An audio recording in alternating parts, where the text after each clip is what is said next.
Sí, señores, bienvenidos a Personalidades. Ustedes a mí ya me conocen. Su servidor Jonathan Chávez y les doy la más cordial de las bienvenidas a este episodio, pues digamos especial. ¿Por qué? Pues porque tenemos a una mujer femenina, claro. No, una mujer que viene el día de hoy a llenar el estudio con su brillo, con su sapiencia, con su experiencia, una mujer que yo considero una institución en varios de los ámbitos en los que se desempeña y que seguramente usted ya la conoce. Hoy en Personalidades, Sara Valenzuela. Sara, ¿cómo estás? Oye, Bienvenida. bueno, qué presentación, ya. Muchas gracias. No, pues contenta de estar finalmente aquí contigo. Sí, pues bueno, antes que nada agradecer tu tiempo. Sé que desde hace muchos años eres una mujer con muchísimo trabajo y bueno, agradecer antes que nada el que estés aquí para platicar con tu servidor y con toda la gente que nos está viendo y escuchando. Hombre, aquí feliz de estar aquí. Oye, Sara, una institución, ahorita vamos a entrar en Suena ese muy serio. tema. Sí suena muy serio, pero todo lo que conlleva la palabra, ¿no? Una institución, así lo considero yo, en la música tapatía, una institución también en el radio, tanto detrás del micrófono como locutora, como también estas oportunidades que has tenido de direcciones o digamos cosas más administrativas, pero al final de cuentas eso es lo que considero yo, que Sara Valenzuela es una institución. Ahora, ¿cómo se considera Sara Valenzuela? ¿Quién es? ¿Cómo te podrías describir en una frase tal vez? Pues yo creo que soy una persona muy afortunada porque todo lo que he hecho a nivel profesional está relacionado con la música, que para mí es una cosa importantísima en mi vida y que ha regido durante muchos años mi vida, ¿no?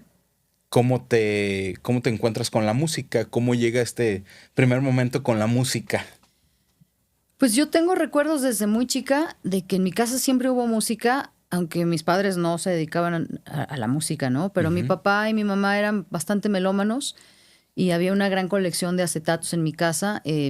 Recuerdo perfecto despertar con Mozart, porque mi mamá se despertaba siempre mucho más temprano que todos y ponía los discos de Mozart. O mi papá también le gustaba mucho la música latinoamericana, Atahualpa Yupanqui, Violeta Parra. Mi mamá tenía también unos gustos por la música turca. O sea, había mucha música. Y tengo un hermano mayor también que de repente empezó a comprar viniles y empezamos a escuchar pues rock, ¿no? Y también recuerdo muy claramente cuando escuché por primera vez a los Beatles, porque Lupe, nuestra amadísima nana, era fan de los Beatles y ella tenía un tocadiscos portátil chiquitito y tenía estos sencillos de 45 revoluciones. Y me acuerdo que tenía el de Get Back. Y era la manzana verde, ¿no? Y bailábamos con los Beatles. Entonces, bueno, siempre hubo por ahí música muy diversa sonando en casa. Y bueno, a medida que fui creciendo, pues en parte por la influencia también de mi hermano, empezamos a escuchar un montón de cosas, sobre todo rock, ¿no? Funk, Y estuve en una escuela en la que le daban mucha prioridad al desarrollo artístico, en el Pierre Fort, que es una escuela de las primeras de educación personalizada. Entonces había varios talleres en donde se daba prioridad, ¿no?, al desarrollo artístico. Había una clase que se llamaba Plástica y Dinámica, que era muy divertida, con un queridísimo maestro Chuta Domene, hermano del Bola Domene, baterista de La Lupita y de Rostros, que ahí nos conocimos desde que teníamos 5 años. Y siempre había también, la música estaba presente, ¿no? Y ya sea... Yo digo, no soy muy religiosa, pero había misas porque es una escuela de jesuitas, entonces yo quería estar en el coro por cantar, no tanto porque la religión me llamara mucho. Entonces estaba yo en el coro, ¿no? Empecé a tocar guitarra a los 11 años, me regalaron una guitarra, empecé con clases particulares, y empecé a hacer mis canciones. Y por ahí de quinto y sexto había concursos y yo gané un par de concursos de la canción. Y luego pasó algo que fue muy importante. Cuando yo estaba en sexto año de primaria, la escuela hizo una adaptación de Jesucristo Superestrella que dirigió José Force. José acababa de llegar a Guadalajara y no sé cómo, pero él era el maestro de teatro. Hicieron toda la grabación, el audio y todo, fue increíble. Yo era muy chavita, pues tenía 11 años, pero participé en la obra. Por supuesto, no en los papeles principales, era leprosa. Ok. Me arrastraba por el piso, pero era muy divertido. La verdad es que nos fue muy bien con esa puesta en escena.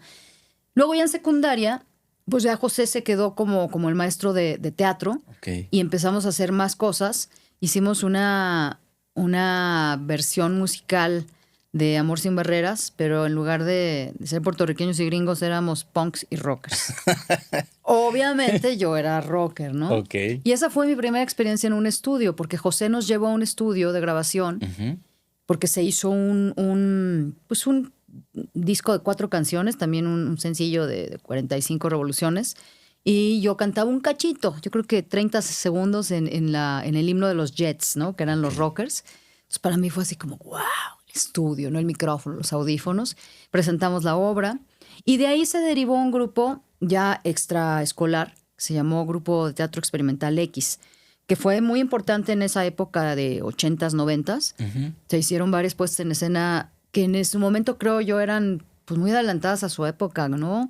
Empezando por Duda Mata, que no sé Claro. si te Sí, sí. tocó, bueno, Bueno, escucharlo, quizá no y verlo. escucharlos. Sí. Incluso tengo un vinilo de Hay Duda un vinilo Mata, de Duda claro. Mata con Carlos Sánchez, magnífico Sí. compositor, pianista y Tengo uno en José. casa, sí. Y yo también ahí tuve un gran papel, era una cucaracha, pero aparte era una máscara que me hizo Memo del Toro. Ok. Me acuerdo perfecto que estuve sentada no sé cuánto tiempo, me ponían ahí pues, Ajá, sí, unos claro. popots para respirar y la máscara. Y bueno, se hicieron otras puestas en escena. Para mí fue una época increíble, ¿no? De ese grupo que siguen siendo grandes amigos míos, ¿no? De hecho, nos hemos juntado con todos los de X y siempre hay ganas, ¿no? De volver a hacer algo. Que era José, Guillermo Ricardo del Toro. Delgadillo. Bueno, Memo del Toro es amigo, ¿no? Colabora, De toda ajá. esta banda. No, Memo no estaba en X, pero nos ayudó y a José le ayudó en varias cosas. Ok. De hecho, luego José hizo en Cronos. Ujú. Él también le ayudó con el Sí, diseño con una de las piezas, ¿no? de las piezas, claro. Ajá. Pero bueno, era pues, un grupo de gente que nos gustaba el teatro y que estuvimos haciendo ahí David y Lisa, La Metamorfosis, Hemisferios. Hicimos luego Crímenes Ejemplares, que bueno, eso todavía recientemente yo los retomé y los empecé a subir, que son divertidísimos, son divertidísimos, pero con mucho humor negro. Y bueno, entonces, todo eso también a mí para no desviarme de lo de la música, obviamente, pues José también fue una influencia fuerte, ¿no? Mi hermano también estaba en el grupo. Entonces, lo que nosotros ya escuchábamos, pues de repente se empezó a hacer más grande la colección de vinilos por recomendaciones de Joe y de los otros que estaban Sí, en el grupo, ¿no? Hay cosas que escuchaba José que yo no soy tan fan, porque José es metal. Sí. Pero sí me acuerdo que gracias a él escuché a Missing Persons, a Talking Heads, pues muchas cosas que compartíamos.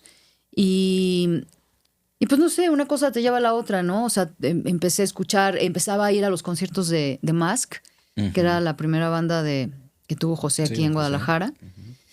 Y pues no sé, de repente empecé a hacer coros en algunos grupos locales, hasta que llegó Mala Vida, que ya fue como mi primer proyecto solista, no solista, sino como yo de vocalista principal, y luego La Dosis, ¿no? Ok. Oye, Sara, ¿cuál fue ese primer vinilo o gusto, digamos, que tú dijiste, esta música, este disco, esta banda es como el gusto mío? Porque obviamente estabas influenciada y rodeada de un montón de música y de bandas y así conociste muchas más, pero ese primer gusto tuyo que tú dijeras, esto es lo que yo quiero escuchar. Había una banda referente, algo con lo que te hayas como enganchado más. Pues me acuerdo de una época, me enganché mucho con los Kinks, Ok. que me encantan y me siguen gustando y lo escucho y tengo unos flashbacks y es una banda que me gusta mucho y tenía sus vinilos también. Ujú. Que bueno, esa es otra historia triste. En algún momento mi hermana decidió deshacerse de todos los vinilos. Ok. Bueno, es una historia larga, ¿no? De familiar ahí que pasó. Pero bueno, bueno, me acuerdo cuando cumplí 15 años, José me regaló un disco de Alice Cooper y el Zoo de Peter Gabriel, Ok. que ya escuchaba yo. Peter Gabriel también, los primeros discos de cuando sale de Génesis y empieza solista, los escuchaba y los escuchaba y los escuchaba, ¿no? Mi hermano tenía también discos de Who, me acuerdo el disco de Tommy, también lo escuchaba y lo escuchaba, Híjole, no, pues no diría que uno solo, o sea, como que tuve etapas, ¿no? Y de repente tenías amigos, por ejemplo, ya en la universidad que te mostraban cosas nuevas, ¿no? Y también, no sé, empecé a escuchar funk, que también ahí dije, wow, ¿qué es eso? Es Marvin Gaye, James Brown y Tower of Power. Eso ya fue más adelante, ¿no? Creo que primero empecé como con el rock y luego me fui abriendo también como cosas más bluseras, funk sobre todo, y bueno, y luego llegó el jazz por cuestiones azarosas, ¿no? Híjole. Hay muchísimas cosas de las cuales hablar, pero ¿cómo era Sara Valenzuela en la escuela de niña? ¿Era Era una nerd. aplicada? Sí, no, puro 10. Como dicen, de escolta y cuadro de honor. Eras... No, escolta no, creo que porque era mucha parrita, nunca me escogieron.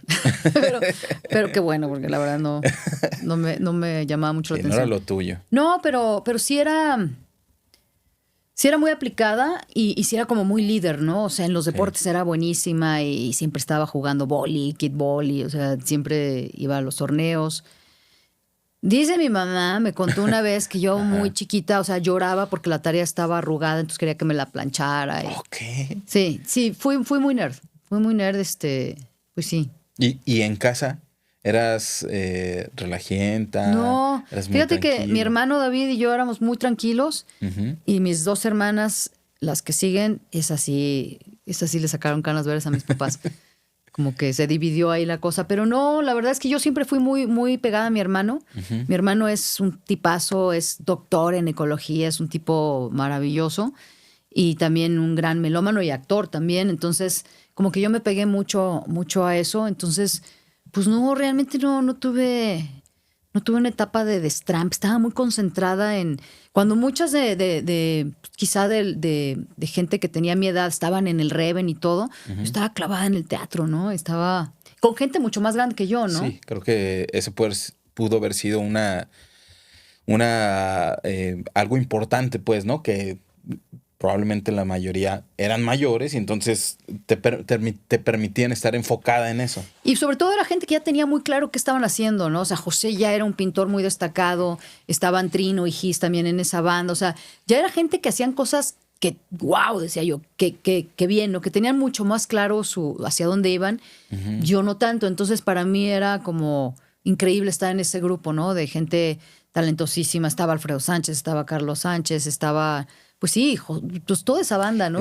Es una generación muy exitosa, pero además muy representativa de la cultura actual de Guadalajara, ¿no?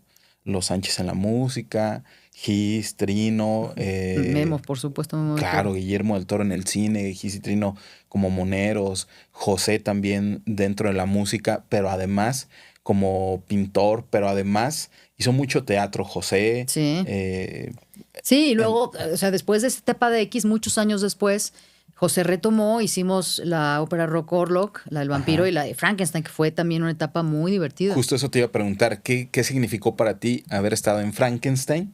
Que fue primero Frankenstein y con José, después de años de haber participado con él o de hacer tus pininos, mejor dicho, con él en el teatro, combinar la música, el teatro y que José estuviera encabezando este proyecto, ¿qué significó para Sara Valenzuela? Pues fue un gozo, ¿no? O sea, la verdad es que nos la pasamos muy bien. Era una puesta en escena complicada porque éramos como 60 personas en total con músicos en vivo. Estuvimos girando por varias ciudades y pues no era fácil. 9 a 60 personas más el equipo porque era o sea, toda la escenografía, vestuarios. Pero me gustó mucho ver a José muy claro en lo que quería, ¿no? Era, por ejemplo, me tocó ver, ¿no? Cómo hablaba con la vestuarista. Quiero que, por ejemplo, los vestidos de las mucamas, que yo era una de las mucamas, ¿no? Quiero que tenga 3 botones, Ok. así. No, que mira, que mejor le ponemos, no, 3 botones. Y de este color y a esta distancia. O sea, José es alguien muy meticuloso. Ujú. O sea, si ves su pintura es una perfección total, ¿no? Pero también como director tenía muy claro, ¿no? Incluso cuando yo grabé mis partes de La Mucama, también tenía muy claro cómo quería que yo cantara, ¿no? No quería que yo cantara como Sara, sino que cantara así, como más Ujú. histriónica. Y la pasamos muy bien. Pues es que aparte era un grupo donde estaban grandes amigos, ¿no? No, hombre. Hugo, Iraida, Vera, Sheila, o sea, como de muchas generaciones, el Henry, el Jobo. Jobo. La verdad fue muy Sí, divertido. pues no sé qué opinas tú, más bien esa sería la pregunta.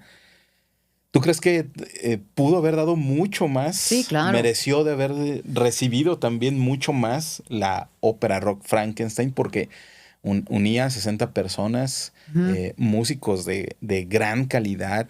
em, la mayoría o casi todos de los que estuvieron en esa puesta en escena han sido Gerardo, estrellas, Carlos, claro, claro, sí. del rock and roll, incluso también del teatro.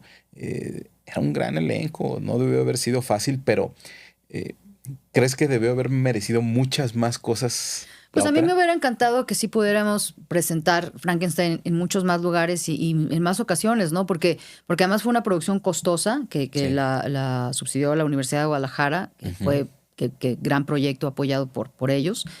Pero creo que sí merecía más funciones y que creo que le hubiera ido muy bien. Pero bueno, son momentos, ¿no? En algún, no sé, ya no sucedió. Y luego pasaron los años y José tenía también ganas de hacer Orlok. Que Orlok fue otra puesta en escena menos complicada con respecto a la Sí, eran gente, menos pero que personas. tuvo también muy pocas presentaciones que también siento que le faltó, ¿no? Sí, las dos tuve la oportunidad de verlas y en realidad para mí sí era, yo sí me gusta el teatro, creo que además hacer teatro musical es mucho más complicado, incluso para la gente poder entender el teatro musical, digo, se mezcla muy bien, claro está, y hay muchas pruebas de eso, pero de por sí la gente acá es muy complicada para el teatro, entonces traerle Sí, teatro musical es más complicado, entonces toda esta producción era, para mí era maravillosa y esa parte, ¿no? O sea, iba saliendo una y iba entrando otro y veías que uno tras otro eran estrellas, estrellas, estrellas. sí. Eh, ¿Cómo fue tu experiencia como actriz dentro específicamente de Frankenstein? Es decir, ¿estás acostumbrada a los escenarios No, pero como cantante? siempre era el nervio, porque, o sea, nos llegó a pasar, yo, esa escena de las mucamas la hacía con Sofía Solórzano, que era muy divertida porque cantábamos y bailábamos así como espejo, ¿no? Ajá, Entonces, siempre el nervio de, híjole, si se me olvida la letra, o de repente teníamos que salir con unos carritos como de súper, ajá.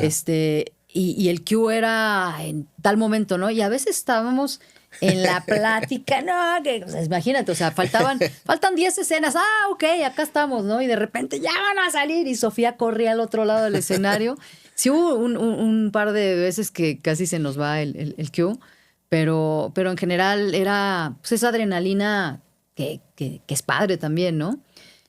Sobre todo, por ejemplo, en Orlok, que salía yo sola en una escena en donde el cue era medio extraño Ujú. y yo tenía que salir ya toda transformada en la vendedora de flores que ya se la había chupado el vampiro. Me acuerdo que mi hijo estaba muy chico y sí salía yo con una cara, o sea, realmente el maquillaje era muy bueno. Ujú. Y salía y empezaba a ver al público y me encantaba la reacción de la gente como de, ¿qué onda con esta? Y empezaba a cantar así flores. Eso era muy divertido. Pero siempre había un nervio de, ay, espero entrar bien en el momento porque, Ajá. porque no te podías equivocar, Sí, sí, ¿no? sí, Porque la música ya estaba, ¿no? todo un reto, ¿no? Pero sí, muy divertido. Y aparte había un montón de escenas donde salíamos casi todos, sentías esa energía, ¿no? Y ya me imagino además, lejos de si había fiestas o no, la convivencia entre todos los que hacían la obra, ¿no? O sea, entre los 60 artistas en escena, todos conociéndose de un montón de tiempo. O sea, me imagino cómo era ese momento también de convivencia. Pues muy padre, ¿no? Digo, yo en casi a todos ya tengo mucho tiempo de conocerlos, pero Ujú, también sirvió como para afianzar ciertas relaciones, ¿no? De conocer más a fondo a ciertas personas que a lo mejor conocías muy por encima, ujú. ¿no? Pero bueno, yo por ejemplo disfruté mucho que hubieran invitado a Iraida, ¿no? Sí. Iraida Noriega es una queridísima amiga mía y cuando, creo que originalmente el papel se lo querían dar a Eli Guerra, En el disco incluso canta canta Eli. Eli. Ajá. No sé por qué no pudo, no quiso, no lo sé. Después pensaron en Rita. Ujú. No, Rita creo que fue para la de Orlok. Ok. Bueno, el caso es que como no sabían quién, y yo me acuerdo que le dije a Ana Teresa, oye, pues Iraida canta increíble, ¿no? Sí, pero Iraida es más jazz. Le dije, mira, Iraida puede cantar lo que sea. Y además es cubana, y José es cubano, entonces se van a entender muy bien. Bueno, pues total que a José le pintaron la idea y dijo, pues va. Conoció a Iraida, se cayeron re bien. Nada más que Iraida le dijo, oye, pues yo estoy en México, yo no puedo ir a todos los ensayos, ¿no? Pero pues me aprendo las canciones. Y bueno, me acuerdo que Iraida me habló súper nerviosa y me dijo, oye, pero es que son rockeros y yo no soy rockera y los fans de José no les va a gustar que yo llegue, porque dije, Iraida, tranquila. Claro que le hicimos una broma. Le dije, mira, lo único es que hay una escena en la que te tienes que encuerar, porque Hugo y tú y la otra, no mames, ¿en serio? Y yo, sí, pero es rápido, o sea. Sí, sí, no, entonces la otra, ni se van a dar cuenta. La otra venía súper, o sea, así como que, ay, pero pues es que no. Claro que nos morimos de risa cuando ella dijo, bueno, por cierto, Ciara me dijo que esa escena. Pero bueno, cuando llega Iraida al ensayo, uno de los ensayos generales, donde Iraida no había estado no podía, ¿no? Pero pues llegó, fue así como silencio sepulcral cuando canta una de las canciones así más desgarradas de que, ¿qué es esto? Sí. O sea, a mí Iraida me sigue poniendo la piel chinita cada que la escucho, ¿no? Entonces fue padrísimo que estuviera, hacíamos un trío muy divertido, Hugo, Iraida y yo nos cagábamos de risa todo el tiempo, con Carlitos Avilés, bueno, en fin, con todos, ¿no? Fue muy padre. Sí, qué chido, qué buena etapa. Tenía que comentar sobre eso porque hay muchas cosas que hablar. Y regresando a la línea de tiempo donde íbamos, ¿cómo llega la dosis a la vida de Sara Valenzuela? Pues después o sea, hacemos esto de Mala Vida, que fue una banda que realmente en ese momento, pues creo que era la única banda con una chava al frente. No había, ¿no? No había mujeres. Ahora hay un montón y me da muchísimo gusto, pero en ese entonces no había. Entonces, armamos la banda, de repente el sello Culebra, que grabó a La Lupita, a Santa Sabina, Sí. nos ofrece un contrato, ¿no? Para grabar con Mala Vida. Y algo pasa, no me acuerdo bien qué, pero creo que el guitarrista de repente dijo, yo ya no quiero estar porque voy a hacer mi proyecto solo. Entonces, como que el sello dijo, uy, están medio tambaleándose, pues mejor siempre no. Okay. Total que no nos dan el contrato, depresión y todo, de que ya íbamos a grabar. Y entonces como que se rearma la banda porque el baterista, que era el Vaca, dijo, no, pues yo ya me voy a tocar con no sé quién. Y entonces me quedé yo sola, pero de repente dije, bueno, pues voy a rearmar el proyecto. Voy a la Academia Wagner, donde Richie daba clases, y le pregunto a Richie, oye, ando buscando un bajista que me recomiendes. Y Richie, pues yo. Y yo, ¿neta? Ok. Entonces, Richie me dice, vamos a rearmar la banda con otros de los maestros de aquí. Armando Bañuelos, muy, muy buenos, pero pues que también eran otra onda, ¿no? Total que rearmamos la banda, pero después de unos meses dijimos, no, esto no va para ningún lado, no es lo que queremos. Digo, yo a Richie ya lo conocía y teníamos como muchas cosas en común en cuanto a la música que nos gustaba. Entonces dijimos, a ver, ¿por qué no matamos este proyecto y arranquemos algo con esta dirección que nos gusta tanto, ¿no? Entonces, Aldo entró porque pues, Richie había tocado con Galo, se conocían, y Galo le dijo, oye, mi hermano está tocando bien, invítenlo. Ok, lo invitamos. Telemilco tenía una banda que se llamaba Clímax, que también estaba una chava, era de las pocas con mujeres, y ya no tocaban y lo invitamos y así armamos la banda. Y me acuerdo perfecto, uno de los primeros ensayos fue justo cuando mataron a Colosio. Okay. Estábamos en la casa de Richie, en el cuarto de lavado, y yo encima de la lavadora sentados. O sea, estábamos haciendo pues, los pininos, ¿no? De la dosis. Así era como ensayaban. Al principio sí. Ok, ajá. Sí. Ya después nos fuimos a Montenegro, que era una sala de ensayos de Luis Palomar, donde ensayaba Cuca, donde ensayaba Los Gallos, donde ensayaba Azul Violeta, La Dosis, todos, ¿no? Y bueno, empezamos primero como cuarteto, hicimos un demo, pero se nos ocurrió, bueno, pues hay que ponerle metales, ¿no? Entonces grabamos el demo con metales, que hizo los arreglos el Chamaco Guerrero, un gran saxofonista y compositor y arreglista. Y bueno, el demo empieza a rolar y de repente nos preguntaron, oye, pero sí tienen metales, ¿no? Claro, sí. Entonces, pues hay que conseguir metales. Entonces Aldo le dice a Giancarlo, oye, es que es mi amigo. Entonces viene Giancarlo y Giancarlo nos dice, no, pues es que yo conozco a otro de la Escuela de Música, Gil, ¿no? Y Nina, que Nina en realidad es pianista, finlandesa, estaba de paseo en México, pasándosela chido. Richie le dice, oye, pues tengo una banda, ¿no quieres entrar? Y Nina medio tocaba el sax. Dijo, ay, qué divertido. Entonces entró pues ya teníamos la sección de metales. Ajá. Y bueno, pues ya en algún momento, como sucedía en ese entonces, tenías que ir a tocar puertas a las disqueras, ir a México, dar tu casetito, a ver si te pelaban.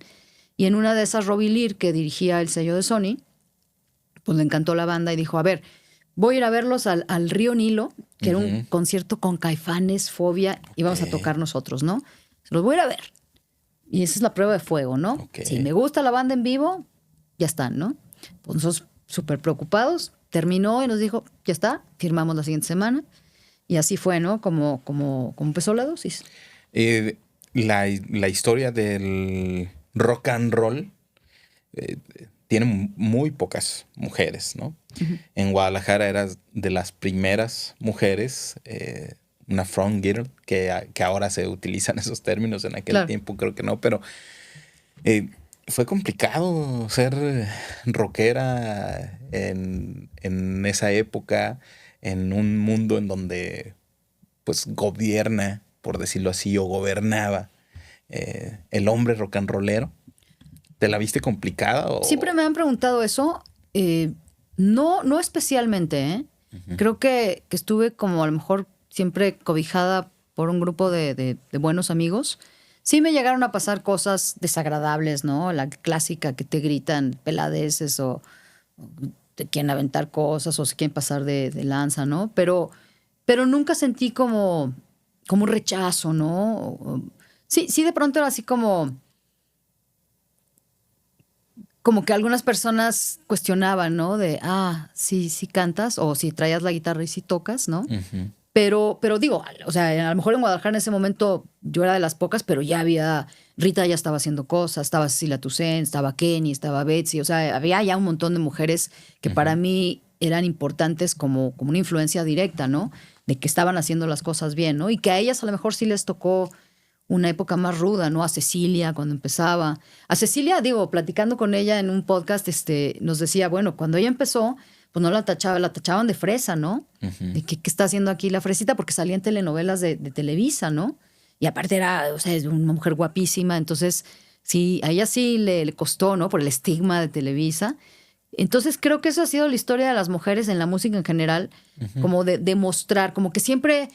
O sea, a un hombre no le cuestiona si así sabes tocar la batería, pero si llega una chava que toca la batería, a ver si de veras toca, ¿no? O seguro va a tocar bien bajito porque es mujer, ¿no? Pero dentro de eso, la verdad es que nunca sentí como rechazo, como una gran dificultad, ¿no? Como para... ¿Crees que eso ha cambiado con el tiempo? ¿Sí crees que, sí ha cambiado. que se ve diferente? Porque la realidad es que la mujer sigue siendo minoría en la música, pues. Sí, pero cada vez hay más mujeres. Claro. O sea, a lo mejor no al 50-50. Ajá, pero definitivamente. sí. Mira, por ejemplo, en el libro el Rebook, donde vienen partituras de estándares y todo, creo que hasta hace un par de años no había piezas de mujeres. Y hay un grupo de mujeres en Estados Unidos que dijeron, a ver, hay que hacer una reedición, incluir piezas de compositoras mujeres, ¿no? Que eso pues, fue un gran logro. Pero en general, yo cada vez veo más mujeres en general en la música, ¿no? Haciendo cosas, no solo como la cantante de la banda, ¿no? Productoras, arreglistas, ingenieras, participando muy activamente en muy diversos niveles de la industria musical. Sí, definitivamente. Y qué bueno. Qué bueno porque además tiene una dedicación distinta, una visión distinta, un orden distinto, se administran distinto. Entonces creo que sí es conveniente que haya muchas más mujeres, no solamente en el rock and roll. Sí, no sé, digo, a mí con la dosis lo que me pasaba es que, y me sigue pasando, quizás soy como la más organizada, entonces como que siempre era, hasta ahora, ¿no? El otro día justo en una junta decíamos, a ver, hay que repartir, ¿no? Pero también es algo que yo necesito como aprender a delegar, ¿no? Porque dices, no, a ver, yo lo voy a hacer porque yo lo sé hacer y porque creo que si no va a ser más fácil, ¿no? Y es un poco ¿no? como repartamos, ¿no? Pero también pues, es algo que me gusta, ¿no? Oye, la dosis ha vivido grandes épocas de gloria, ¿no? Se presentó en muchos lugares. Fue una banda exitosa, sobre todo porque no quiero decir que no era lo que se escuchaba, pero sí salía un poco de lo convencional de lo que se estaba haciendo en aquel tiempo dentro de esta época o generación del Sí. rock en tu idioma, ¿no? Del rock en español. Pero, ¿cuál puede ser una de las, o el más grande orgullo o la más grande satisfacción que te haya dado ser parte de La Dosis? Que sigo siendo parte. No, bueno, pues es una banda que disfrutamos mucho en todas sus etapas, con todos los altibajos, ¿no? Que todas las bandas tienen. Pero creo que la más grande satisfacción es que seguimos siendo muy buenos amigos. Que no es una banda que se separó porque nos peleamos o algo. Y siento que se ha convertido en una familia. Y justo ahora que tocamos en diciembre, en esta reunión, que hemos tenido un montón de reuniones que han sido muy bonitas. Y cada que nos reuníamos de, ay, estuvo increíble, hay que seguir haciéndolo. Pero pues todo el mundo tiene compromisos, otras prioridades, otros proyectos, entonces no se podía. Y bueno, pues justo ahora, después de esto de diciembre que hicimos en el Barba Negra, que fue caótico por la cantidad de gente que había, pero muy padre por la respuesta y el cariño que se sintió, ¿no? Y cómo nos sentimos adentro, ¿no? A pesar de que estábamos hechos bolas, el como confirmar esa, pues esa liga, ese nexo que tenemos, ¿no? Ese vínculo que es irrompible, pues que nos une, ¿no? Que nos han pasado muchas cosas, hemos vivido cosas muy tristes, cosas muy felices, y seguimos compartiendo pues, la música, ¿no? Entonces, creo que ahora es un momento muy padre como de retomar. Estamos en un momento en el que lo queremos hacer por el simple hecho de reunirse, hacerlo, ¿no? No es como antes la presión de, ay, que el sencillo suene en tantas estaciones y que la disquera. No estamos tras eso, ¿no? Entonces, pues, contenta. Y bueno, pues hay un montón de anécdotas y de conciertos que fueron memorables, ¿no? O sea, el segundo Vive Latino que hicimos fue súper emotivo. Hay por ahí está en YouTube, el momento que hacemos un homenaje a Rita Guerrero, porque acaba de morir. Y hacemos Azul Casi Morado con Poncho y con Alex Otaola. Y no tienes idea la vibra que se sentía de la gente cantando. O sea, te lo cuento y tengo la piel chinita. Sí. ¿No? Como ese tipo de momentos, ¿no? Luego una vez tocamos en un cráter de un volcán en Ecuador, en el volcán Pululagua. La bajada fue espeluznante, sentíamos que nos íbamos a caer en los precipicios, o sea, pero era estar tocando con la neblina hasta el suelo, o sea, una producción increíble, estaba La Ley, un montón de bandas. Y también, ¿no? También conciertos chiquititos o sea, la primera vez que tocamos en el Arcano. El Arcano era un club de jazz, era el club de jazz en México en los 90s, ya desapareció. Y Fernando Toussaint, que fue el productor del disco, además jazzero, nos lleva ahí. Nosotros, no, pero es que esto es un lugar de músicos de jazz, ¿cómo que nos vas a llevar ahí, no? Pues fuimos, recuerdo que estaba Cecilia entre el público, Saúl se subió a cantar con nosotros. Ese tipo de momentos que se quedan ahí en la memoria, ¿no? Y algunas de las cosas pues más complicadas, no sé si a nivel banda o incluso hasta personal, porque pues no todo es miel sobre hojuelas, dicen, ¿no? Quizá un momento difícil fue el decidir hasta aquí llega La Dosis, ¿no? Aunque bueno, después seguimos. Pero recuerdo muy bien que estábamos Richie Tlemilco y yo, porque ya cuando hicimos Hidro, pues ya solamente éramos 4. Y cuando nos dan la carta de retiro en Sony, pues era un momento en esos años en los que no tener disquera pues era como no existir, ¿no? O sea, no, es que sin disquera no te van a tocar en el radio, no vas a sonar en los canales de videos, no existes. Eran muy poquitas las bandas que se animaban a hacerlo de forma independiente. Teníamos material grabado para hacer 2 discos, pero de pronto fue eso, ¿no? ¿Qué hacemos? Richie como con ganas de explorar otras cosas, como que estaba ayudándole a Edgar y a Denise en lo de Belanova, y lo vio como, pues, como una... Qué bueno que lo hizo, ¿no? Porque ha sido un proyecto exitosísimo. Pero ni Tlemilco ni Richie se animaban, ¿no? Como decía, bueno, ¿qué hacemos? No, pues igual grabamos, pero bueno, pues vamos viendo. Y pasaban los días, los meses y nada, hasta que un día yo los junté y les dije, ya está, como ustedes no pueden decidir, yo decido. Estuvo. Okay. Gracias, chido, bye. Y claro, llegué a mi casa devastada, porque no fue fácil, ¿no? Pero decía, es que si no lo hago, no se deciden. Y la verdad es que todos queríamos eso, ¿no? Y para mí empezó el reto de, ¿qué quiero hacer? quiero hacer otra banda, ya no quiero hacer nada, quiero hacer algo sola. Y me acuerdo perfecto, ¿no? En ese entonces mi exmarido me trajo así como me puso la consolita, el cable, mi guitarra, la compu, yo tenía unos loops y va sola. Entonces empecé a hacer canciones. Y la primera canción que hice fue Para Continuar. Y justo, yo no sé, porque tenía mucha relación con Nopal Beat. Y entonces, platicando, pues no sé, estábamos como compartiendo ahí cosas, ¿no? De que yo quería hacer este proyecto solista. Justo me hablan de Opción Sónica y me dicen, oye, vamos a hacer el tercer volumen de Mexican Divas. ¿Tienes alguna canción tuya que no sea de La Dosis? Y yo, tengo una. Tengo una canción, ¿no? Entonces salió, ¿no? Se dieron las cosas para que César y Odín de Susi 4 dijeran, pues nosotros la vamos a producir. Chido. La hacemos, se las mando, les encanta, la sacan de sencillo y empieza a sonar un montón de lados y la meten en compilados y entonces empiezan a llamarme de, oye, ¿no quieres tocar acá? Y yo, pues sí, pero tengo una canción y no quiero cantar canciones de La Dosis. Entonces fue todo un proceso de, ok, ya tengo 2, ya tengo 4, ya tengo 5, hasta que de repente tenía 20 canciones y ahí ya llegó el momento en el que dije, puedo hacer un disco, ¿no? Estuvo Valentina González aquí ya en entrevista y nos compartía fuera de cámaras un momento así, ¿no? Te admiraba y de repente ya te estaba haciendo coros. Valentina González ya estaba también, que en algún momento fue parte de Nopal Beat, que también fue parte de Susi 4. Y son de esos regalos que justamente ella atesora como la vida y la música me ha regalado este tipo de cosas, ¿no? De repente lo escuchas, admiras y después, en una oportunidad, ya estás haciendo coros con la persona que admiras, ¿no? El recorrido luego no es sencillo. Tú te has topado con varios, no quiero decir altos, pero sí varias complicaciones. Por ejemplo, terminar con La Dosis y el que sigue. Quieres venir a tocar, pero nada más tengo una canción mía. Claro.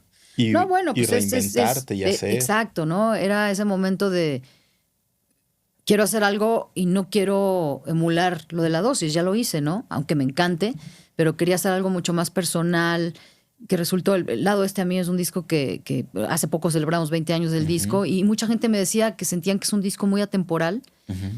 Fue en esa época donde yo estaba muy clavada con el trip hop y con todas estas bandas inglesas. Entonces tiene por ahí una onda, aparte tuve la suerte, no sé, se dieron las cosas para que yo pudiera hacer el disco con músicos que había conocido a través del programa de Solo Jazz, que lo arranqué en el 90, también por cuestiones azarosas. Y para mí fue un sueño, ¿no? El poderme ir a Nueva York a hacer ese disco con músicos que yo tocaba en Solo Jazz y que admiraba y que jamás pensé pues, que iba a hacer un disco con ellos, ¿no? Y justo hacia ella iba. Cómo dentro de todas las cosas o situaciones que te topas, llega el radio. Pues la radio llega cuando yo estaba terminando la carrera de Ciencias de la Comunicación. Una muy querida amiga, Margarita Robertson, que también es conductora en Radio UDG, me contó, oye, pues si ya vas a salir de la carrera, en Radio UDG pues, están como abiertos a nuevas propuestas. Ve con el Che, ¿no? El Che era su pareja en ese entonces. Y bueno, yo había oído cosas del Che, de que, es súper mamón y no le va a gustar. Y dije, bueno, pues yo voy con el mentado Che, ¿no? Nos caímos re bien. Qué chido. Y el Che me dijo, pues vas, ya, empieza. Carlos Ramírez, queridísimo, extrañadísimo, que nos dejó recientemente, una persona importantísima para mí cuando empecé a hacer radio y al que le agradezco muchas cosas que aprendí ahí, ¿no? Y sobre todo el entrar al jazz, ¿no?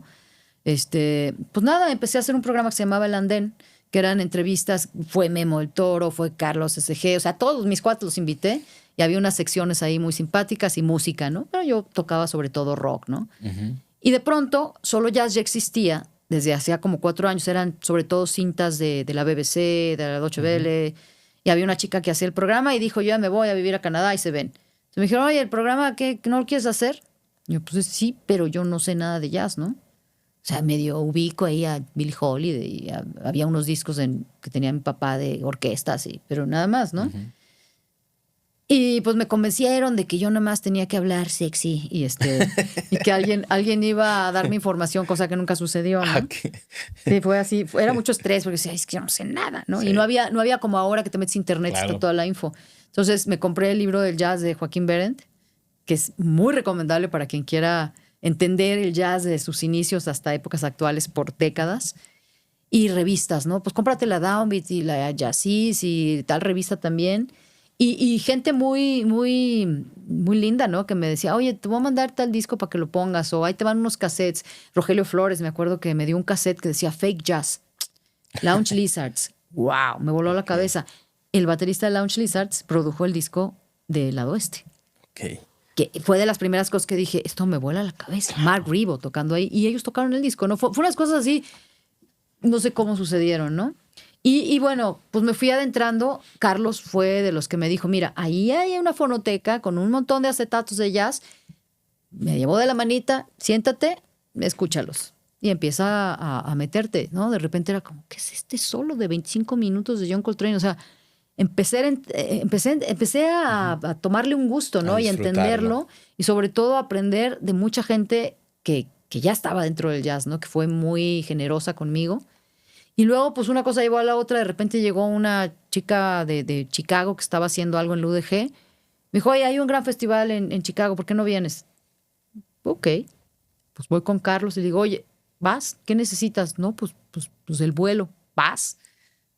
Oye, ¿se puede que me vaya de ahí a Nueva York? ¿Vas? O sea, entonces me voy a Chicago, me toca ver a Miles Davis en vivo. Y ahí sí dije, wow, el jazz en vivo es otra cosa, ¿no? Digo, obviamente había visto grupos y todo en México.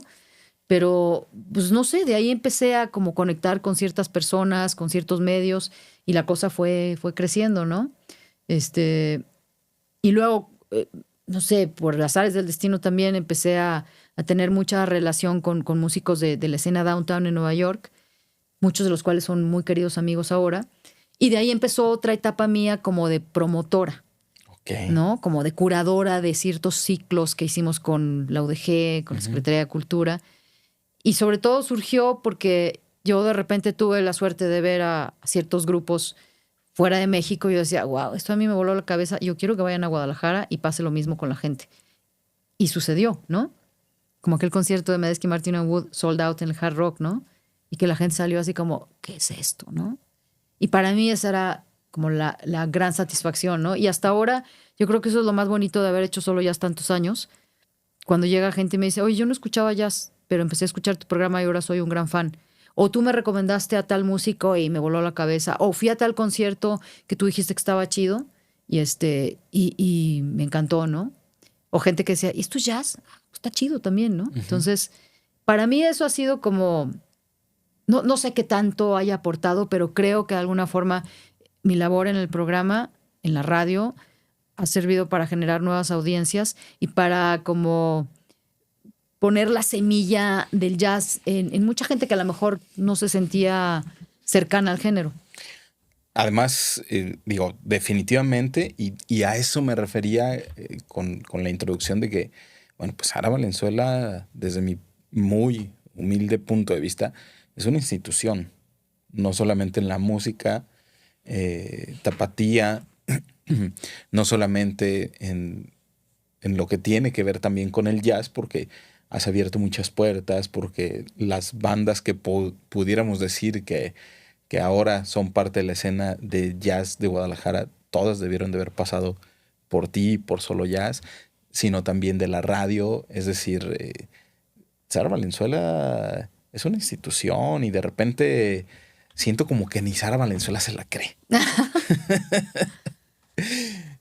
Pues no, la verdad es que no me considero así como, ay, soy la más, ¿no? O sea, me siento contenta, ¿no? De lo que he hecho y lo que ha generado en otras personas, ¿no? Sobre todo, por ejemplo, en la música, para mí lo mejor que puede suceder es que alguien llegue y te diga, tal canción me movió, ¿no? O en este momento de mi vida tu música me sirvió para pasar un momento difícil o me acompañó en un momento muy chido, ¿no? Eso para mí es, creo que en general, en la música, ese es como el principio básico, ¿no? Haces una canción esperando que algo suceda en quien la escucha, ¿no? Y digo, tenemos miles de ejemplos de música que está producida de manera fantástica, pero pues que la escuchas y sí, no te dice nada, ¿no? nada. Entonces, cuando encuentras eso, que no te pasa todo el tiempo, ¿no? Digo, yo cuando escucho algo que de entrada me provoca así como, ay, ¿qué es esto? O sea, de ahí soy, ¿no? Me aferro a ese artista y lo empiezo a escuchar y, ¿no? Como, no sé. Y pues bueno, o sea, como te decía al principio, creo que he tenido mucha suerte de que en todo lo que he estado involucrada, pues tiene que ver la música, ¿no? Y no solamente, o sea, en la radio, bueno, haciendo toda esta parte de generación de públicos, Ujú. un poco esta labor educativa con Tónica, que también es un proyectazo que hicimos Gil y yo, el trompetista de la dosis, que fue muy complicado también con la fundación el levantar ese proyecto, ¿no? Que el fin que tenía era sigamos promoviendo el jazz, pero también generemos ofertas educativas para los músicos que están aquí, que no pueden irse a Berkeley o al conservatorio de no sé dónde, ¿no? Y durante muchos años, Tónica, pues fue muy importante, ¿no? De ahí muchos músicos creo que generaron relaciones muy importantes para sus carreras. Y pues también eso pues, nos llena de satisfacción, ¿no? A Gil y a mí. Y pues eso, o sea, es esa chance de estar vinculada con personas que admiro, que he tenido la suerte de conocer en el camino y con las que he tenido también la fortuna de colaborar en muchos ámbitos, ¿no? Ahora, si lo ves desde ese punto, está chido, ¿no? Es música, es jazz, es la radio, es la oportunidad de estar tras un micrófono, pero también has tenido oportunidades importantes, direcciones dentro de estaciones también importantes. Ha sido también un reto, ¿no? Poder llegar Sí. a las direcciones de... Bueno, ahí la verdad es que fue un proyecto muy interesante, ¿no? Cuando Alex Tavares, querido amigo, me dice, oye, quiero invitarte a esto. Yo de entrada le dije, no, invítame a hacer un programa. Yo no quiero ninguna dirección ni nada, ¿no? Y sí fue un reto, ¿no? Porque es también una parte administrativa, pero creo que tuve la suerte de que Alejandro fue un director que dejó trabajar, ¿no? No Ujú. fue alguien que impusiera cosas. A mí me dijo, aquí está la radio, vamos a arrancarla desde cero. Entonces fue un proceso muy bonito porque fue, a ver, ¿qué hay que queramos mantener? ¿Qué programas hacen falta? Y fue también una labor de equipo, ¿no? Tuve un buen equipo alrededor y digo, no sé qué tan bueno, qué tan mala fue mi gestión, pero creo que logramos darle como un refresh a la radio. Ujú. Mucha gente nos dijo, ¿no? Que la empezaron a escuchar. La XJB Sí. es una estación legendaria, pero siento que en un momento se perdió, ¿no? Como que se quedó un poco como una radio perdida un poco en Sí, el o sea, pasado, ¿no? bueno, el sistema jalisciense, del cual fuiste directora de radio, pues era conocido o sea, sigue siendo pues la radio cultural Ujú. del estado, ¿no? Pero creo que justo con tu llegada se dio esta apertura, que creo que esa es la palabra clave, ¿no? La apertura de Ujú. proyectos. Yo lo platico desde mi experiencia.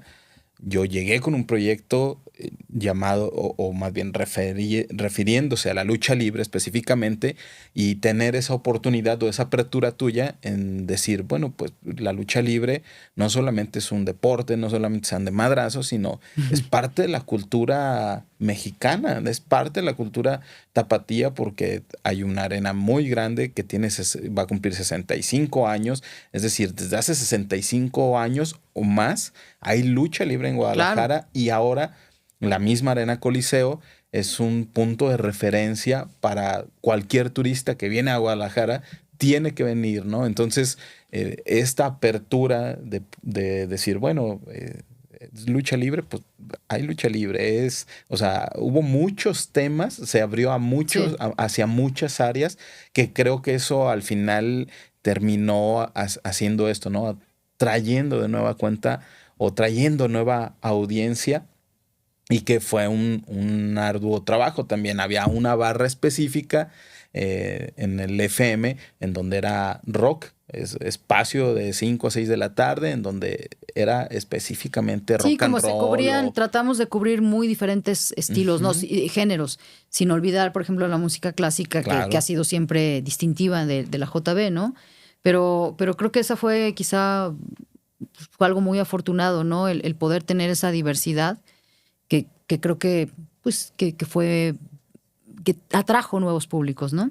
Y que además creo que se origina en radio, pero eso da la posibilidad a que ciertos proyectos, programas o géneros puedan ir también hacia televisión, que Claro. creo que ahí fue donde se dio el complemento, ¿no?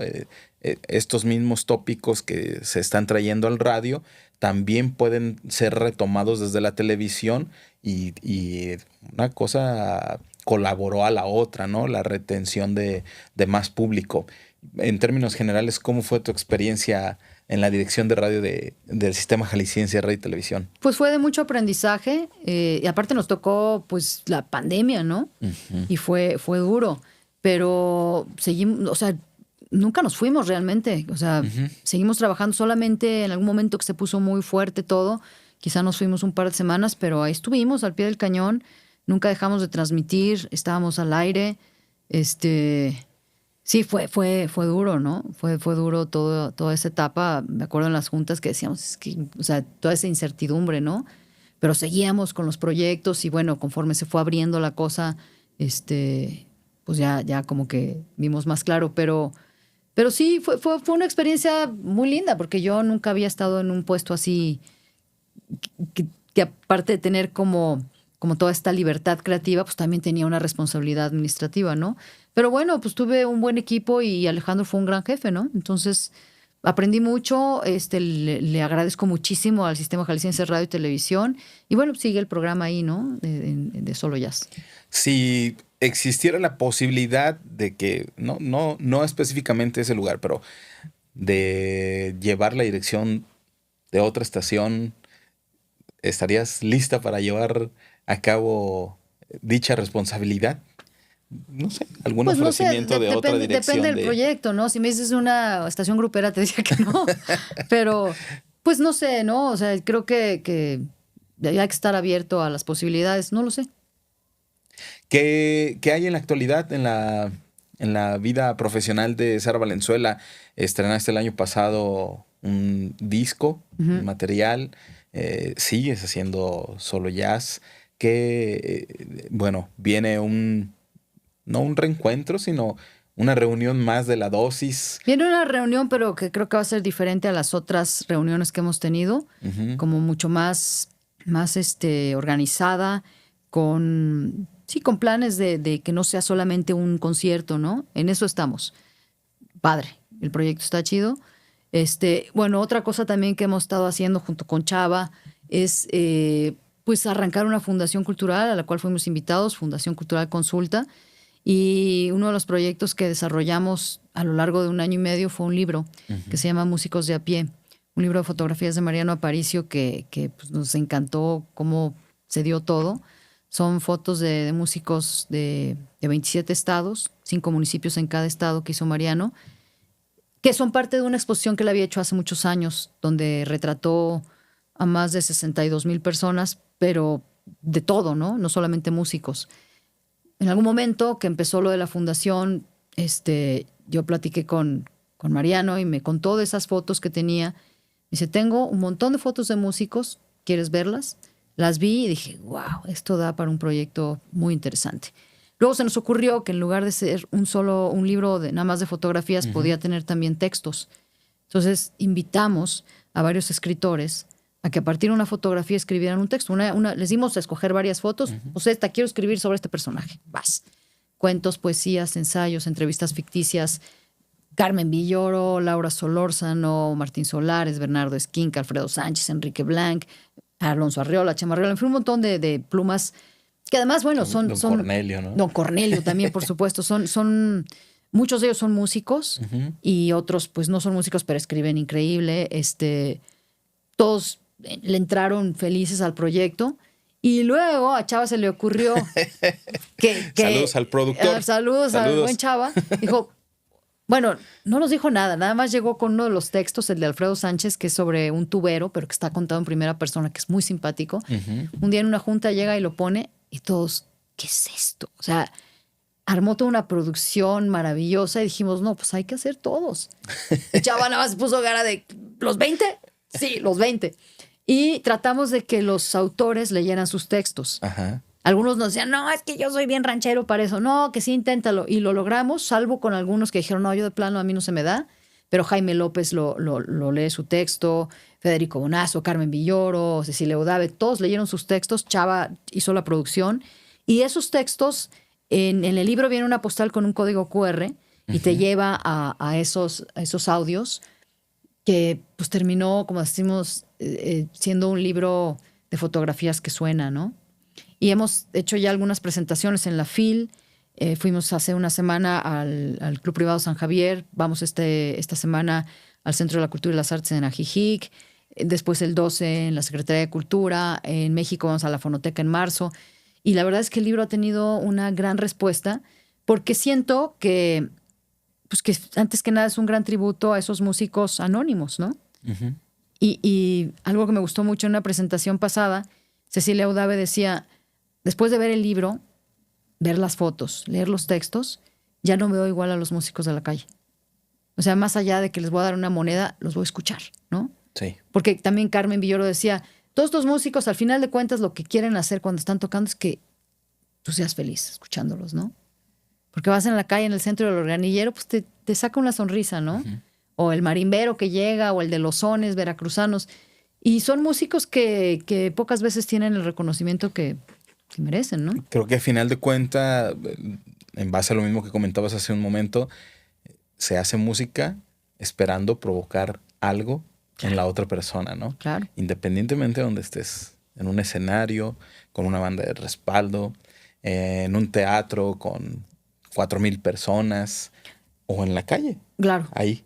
Sí, exacto. En la esquina, tocando, muchos de ellos en familia, porque ¿sí? Así son las circunstancias de la vida. No, incluso con instrumentos pues, que están todos madreados o improvisados. Hay una foto en el libro que es increíble, con un texto de Luis Vicente de Aguinaga, que es un cuate con una cubeta y una lata de atún. Con eso hace música. Uh-huh. Y que hay miles de ejemplos, ¿no? Yo recuerdo la primera vez que fui a Nueva York en el metro, me quedé impresionada de los músicos fantásticos que estaban ahí tocando por unos pesos, ¿no? Con botes. Hay varios videos de gente tocando botes de plástico, haciendo cosas increíbles, ¿no? Entonces, pues fue obviamente también la suerte de que es otro proyecto relacionado con la música, ¿no? Sí, y sí. Qué chido, ¿no? Creo que volvemos al punto de que una institución, un referente, y eso además al proyecto en donde tú llegas, pues obviamente le da esa credibilidad de decir, bueno, si Sara es parte de esto, entonces... Espero, eso que eso crea la gente. Pues creo que esto es una muestra de eso, ¿no? No, sí, la verdad es que digo, y bueno, pues son años, ¿no? De cultivar relaciones, amistades, ¿no? De tener esa confianza, ¿no? De que si yo invito a Alonso Arreola, ¿no? Que es un músico que admiro muchísimo, también un gran escritor, que además escoge sus proyectos, o sea, no cualquiera le dice, es muy selectivo y muy perfeccionista, ¿no? Uh-huh. Y decirle a Alonso, le entras y decirme, va. Luego me dices de qué va, le entro, ¿no? O sea, claro. Eso es muy bonito, ¿no? Pero no es de a gratis, ¿no? Uh-huh. Y sí. Siento que mucho también es el ida y vuelta, ¿no? Sí. Por ejemplo, el poder tener de repente a músicos que admiro en estos discos que he hecho de solista, no es tampoco, o sea, por ejemplo, hay una canción que se llama Aquel Incendio que está en el disco de Fulgor, que la grabó un trío de 3 músicos alucinantes, Barney McCall en el piano, Ben Campbell en la batería y Jonathan Maron en el bajo, ¿no? Que son brutales. Yo los traje a México para un ciclo que hicimos en México en la sala Roberto Cantoral, uh-huh. Y tenían un día libre. Y yo estaba por grabar este disco y les dije, oigan, pues tengo esta canción, ¿cómo ven? ¡Claro! Y se sentaron 2 tomas y quedó increíble, así, ¿no? Y obviamente pues yo traía ahí mis acordes todos, pues, ya sabes, ¿no? O sea, yo toco la guitarra muy, básico, ¿no? Pero yo traía mi idea. Ah, ok, sí. Inversiones, cambios y que se llegó una cosa increíble. Y yo le decía a Barney, ¿no? Al tecladista, híjole, perdón, su día libre. Me dice, a ver, tú nos has traído varias veces con Sex Mob, con bla, bla, bla, con Groove Collective, con no sé qué. Nosotros te lo damos también con mucho gusto, ¿no? Entonces, yo creo que eso es lo más padre, ¿no? No hay una relación que esté basada en, ay, el cheque que te voy a dar, ¿no? Porque pues, no hay, ¿no? Es más bien como credibilidad y respeto por lo que cada quien hace, ¿no? Definitivamente. No, y también el invitar yo a alguien es porque admiro el trabajo que hacen, ¿no? Cuando invitamos a los escritores, que se nos quedaron muchos fuera, pero de repente decir, híjole, Carmen Villoro, me encanta lo que escribe. Hay una canción también en el disco de la cocina que es un poema de Carmen, que yo estaba nerviosísima cuando... Hubo una vez que yo, no sé por qué, hice un acústico en una presentación de su libro, me regaló el libro, lo abrí y estaba el poema de Me pones en los labios. Y empecé con el ukulele y salió de principio a fin. Dije, wow, quiero grabarlo. Y le hablo a Carmen y le digo, oye, ¿puedo hacer esto? Sí, date. Cuando se le enseño, híjole, ojalá le guste. Y le encantó, ¿no? Entonces, ese tipo pues de cosas, Sí. sinergias, ¿no? Que se van dando de forma, pues muy espontánea. Que a propósito de esto, ¿hacia dónde va la música o la escena tapatía? ¿Cómo lo visualiza Sara con la experiencia desde hacer música, desde los años también en la radio? ¿Cómo visualizas la actualidad de la música tapatía? Estoy mucho más en contacto con la escena del jazz. La verdad es que me he perdido un poco en lo que está sucediendo en el pop y en el rock, aunque sí ubico a ciertas agrupaciones y músicos. Creo que hay obviamente mucha más libertad y por supuesto la facilidad que tenemos ahora de escuchar música de cualquier parte del mundo, eso ha abierto también la perspectiva de los músicos, ¿no? Antes era, uy, a ver si te llega el disco que te van a traer en 15 días y ahora puedes escuchar lo que están haciendo en cualquier punto del planeta, que eso abre, ¿no? Les abre la cabeza a los músicos de, esto también puede ser, ¿no? Entonces hay fusiones que están sucediendo que son súper interesantes. Creo que también hay posibilidades de que los músicos se preparen más, ¿no? Porque si bien no todos tenemos la oportunidad de, me voy a ir a una universidad fuera de México a estudiar música, pero sí hay un montón de programas en línea. Conozco un montón de músicos que toman clases con músicos destacadísimos en línea, ¿no? Ya me voy porque tengo mi clase con tal bajista, ok, que está en Alemania, ¿no? Eso ha hecho que se enriquezca mucho la escena musical, ¿no? Y veo como que los músicos están mucho más preparados y que hay más diversidad musical, ¿no? Y sobre todo que sigue habiendo proyectos que te sorprenden. Que de pronto los escuchas y dices, wow. Y chavitos, ¿no? Sí, definitivamente. ¿Y de la radio? ¿Qué crees que siga sucediendo con la radio? No sé, nunca pensé que el programa Solo Jazz durara tantos años. Son muchos años del programa. No sé si va a seguir como tal o no. A mí me gustaría, si puedo seguir aportando en la difusión del género, lo voy a seguir haciendo. No sé si en la radio, en plataformas, pero también estoy abierta, ¿no? Sara, ¿qué opinas de la familia? ¿De mi familia? ¿Qué significa la palabra familia para Sara Valenzuela? Pues yo creo que está la familia de sangre, ¿no? Que es importante, muy importante, pero también está la familia que vas haciendo a lo largo de los años, ¿no? Y en ese sentido creo que me he hecho de una familia de gente muy valiosa que me ha cobijado, de la cual he aprendido y que sé que están ahí para mí, ¿no? Para mí esos son familia, ¿no? Sé que están ahí cuando es importante, ¿no? Cuando es necesario. Y por supuesto, bueno, pues mis hijos, ¿no? Y mis hermanos. Y pues en este momento mi pareja, que aunque está a muchos kilómetros de distancia, sé que está ahí, ¿no? Y eso es muy lindo, saber que esas personas están ahí y que te entienden y que a pesar de tu mal humor de repente o que enloquezcas a veces, te conocen tanto que te dan tu espacio y saben, no sé, ahora con Matías, mi hijo que tiene 19 años, me encanta, ¿no? La relación que estamos teniendo y ver la madurez del chavo, ¿no? El otro día hasta me empezó a dar consejos de cómo tenía que relacionarme con mi hija adolescente. De, mira, mamá, es que yo creo que así, tienes que hacerlo así porque ella está vulnerable. Y yo dije, wow, o sea, Matías me está regañando y me está dando una lección de cómo debo ser mamá, ¿no? Me encantó. Entonces, pues sí, la familia es importantísimo, ¿no? Es ese soporte. Este, tengo unos hermanos increíbles que tampoco viven aquí, pero que sé que están ahí siempre. Eh, Mi padre murió hace muchos años, pero también fue una persona muy, muy importante en mi vida, porque si algo recuerdo de él es que me decía, haz lo que quieras, pero que siempre sea algo con pasión. No hagas algo que no te apasione, no sirve. Mi papá era ingeniero químico, un tipo muy, muy brillante, muy culto, pero en realidad siempre fue un escritor frustrado.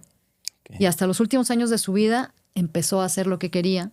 Este, pero por eso nos decía eso, ¿no? A mi hermano desde que era chiquito estaba con ¿cómo se llama? La cajita esa de mi alegría para Ujú. cazar ranas y todo eso. Ok. Y es un biólogo maravilloso, ¿no? Especialista en no sé qué tanto, en cuatis y bueno, este, y tengo otras dos hermanas también y bueno, pues somos una familia disfuncional, pero que está ahí, ¿no? Sabes que cuentas con ellos. ¿Hay algún anhelo en el corazón de Sara? ¿Con qué sueña Sara? ¿Qué más le gustaría realizar a Sara Valenzuela? En este momento yo creo que quiero hacer cosas que me hagan sentir feliz, ¿no? Quiero eso y tengo el deseo de ver crecer a Matías y a Luz y ver que hagan cosas que les apasionen, ¿no? Sacar adelante a los dos chiquillos y que, pues sí, que sean felices, ¿no? No está fácil, ¿no? No. Aunque pareciera, la vida no está No, resuelta. estamos en un momento complicado Ujú. y es muy diferente a cuando yo era adolescente, ¿no? Entonces yo, por ejemplo, tengo muchos encontronazos con mi hija que tiene casi 16 porque no es la misma libertad que yo tenía a su edad, ¿no? Yo a su edad yo ya me iba sola a todos lados, me subía a un camión, iba a fiestas, pero ahora ha cambiado, entonces de pronto es difícil, ¿no? Pues sí, decirle no vas porque no me parece que sea seguro, ¿no? Y pelearte con eso. Y pues nada, o sea, hace unos meses murió mi madre y pues no sé, de pronto pienso, ¿no? En todas las cosas que no alcancé a decirle, ¿no? O que no compartí con ella porque estaba apurada o porque no tenía tiempo. Entonces, siento siempre que uno está creando memorias para tus hijos, ¿no? Entonces, no sé, por ejemplo, con Matías me encanta llevarlo a conciertos que sale el chavo así como, wow, fuimos a Snarky Poppy, ¿no? Y salió con la cabeza de, wow, ¿qué es esto, no? Digo, perfecto, es como, ok, estoy metiendo la información a su disco duro de cosas Ujú. que espero que en algún momento, cuando sea grande, diga, wow. Como yo me acuerdo de cosas de mi mamá o de mi papá que hicieron por nosotros de chicos, ¿no? De, me llevó a tal lado, mi mamá hizo esto, ¿no? Eso es a lo que aspiro, ¿no? Que lo que yo pueda compartir con ellos sea algo que en un futuro recuerden con mucho cariño y que les sirva para desarrollarse pues, lo mejor posible. ¿Habría alguna recomendación de vida que pudieras darle en- a quien nos ve, pero un consejo de vida que le darías a quien nos ve, pero aparte a esa Sara Valenzuela de 5 o 6 años? Pues uno es eso, buscar hacer lo que realmente te apasiona y te haga feliz, ¿no?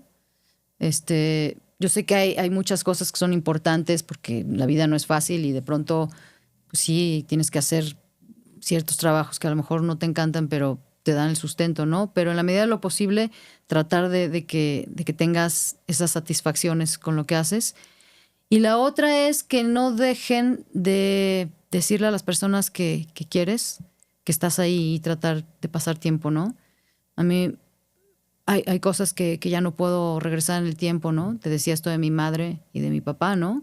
Que de repente, estoy ocupada, o mi mamá me quería platicar de que mi mamá era una clavada del árbol genealógico, ¿no? Y Ujú. me decía del tatarabuelo que no sé qué y vino de no sé dónde. Y de repente, sí, madre, ajá, sí, pero ya me voy, ¿no? Y a veces digo, ¿cómo no me senté? ¿Cómo no la grabé? Ya no está. Hasta me dan ganas de llorar. Eso. Estar, perdón. No, no te preocupes. Al contrario. Es que si es reciente, está presente. Estar presente y cuando estés en esos momentos, atesorarlos, ¿no? Son memorias. Mi papá, me acuerdo que de chica me decía, cuando veas algo que te gusta mucho, imagínate que tienes una cámara y haz un clic y quédate con esa memoria, ¿no? Es eso. Gracias. Vamos a llorar los dos. Gracias porque te voy a contar una historia breve. Yo llego a conocer a Chava porque me invitan a grabar El Sótano. La neta es que yo hasta me andaba, no es cierto, pero hasta me andaba inventando historias de terror para poder colaborar y ser parte y que me invitara Chava a ese programa, ¿no? Entonces dije, pues algo tengo que contar, ¿no? Cuando salgo de acá, empezamos a platicar, fue la grabación justamente aquí en el portal y pues empezamos a platicar de justo, ¿no? De mis anhelos y a mí me gustaría estar y hacer y tengo ahora en la actualidad casi 25 años en los medios de comunicación y siempre había tenido estas etapas fugaces, entrar y salir del radio y me ha ido como esta última ocasión en el sistema de alguna manera mal por la forma en cómo se terminan las cosas. Y platicando con él y con Chuck, aquí estaba el buen Chuck Saldaña, y le dije, pues estaría bien chido llegar y hacer. Y el Chuck me dice, pues ahí está el chido, refiriéndose a Chava, ¿no? Ajá. Y yo, pues ¿cómo? Sí, pues él está trabajando ahí con Sara y Chava me dice, pues ármate algo y se lo llevamos a Sara. Me pongo a redactar y por medio de Chava llega esta propuesta de hacer radio referente a la lucha libre y pues solamente recibo el sí. Fue un año y cachito de estar asistiendo a la cabina constantemente a manera de colaborador y aún así no me importaba porque quería seguir persiguiendo mi sueño. Y pocas veces cruzamos palabras tú y yo en la estación, pero siempre fuiste muy amable, siempre fuiste muy, pues sí, creo que la palabra sería esta, ¿no? Amable. Y con esto, con esa amabilidad y con esa cortesía, y si tocaba la puerta y me decías, pásate,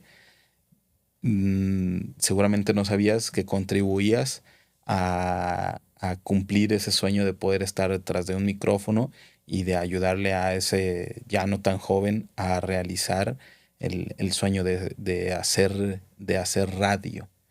Entonces, por medio de Chava, tu sí fue parte de, y después cada vez que iba y tocaba la puerta, el que siempre me recibieras y el que siempre tenías algunos minutos para mí, fue complementar esa parte. El que ahora estés acá sin tener que insistir tanto o molestar tanto de, oye, Sara, fíjate, ¿no? Simplemente habíamos hablado 2, 3 veces de esto, una no se dio por tiempo, la otra igual, aquí estamos, lo agendaste, así me lo dijiste, ya lo tengo agendado y todo. Y bueno, a final de cuentas, estas palabras son gracias, una, por estar aquí, 2, por compartir con nosotros y 3, porque estoy seguro que no soy la única persona a la que le has ayudado a mantenerse en el sueño.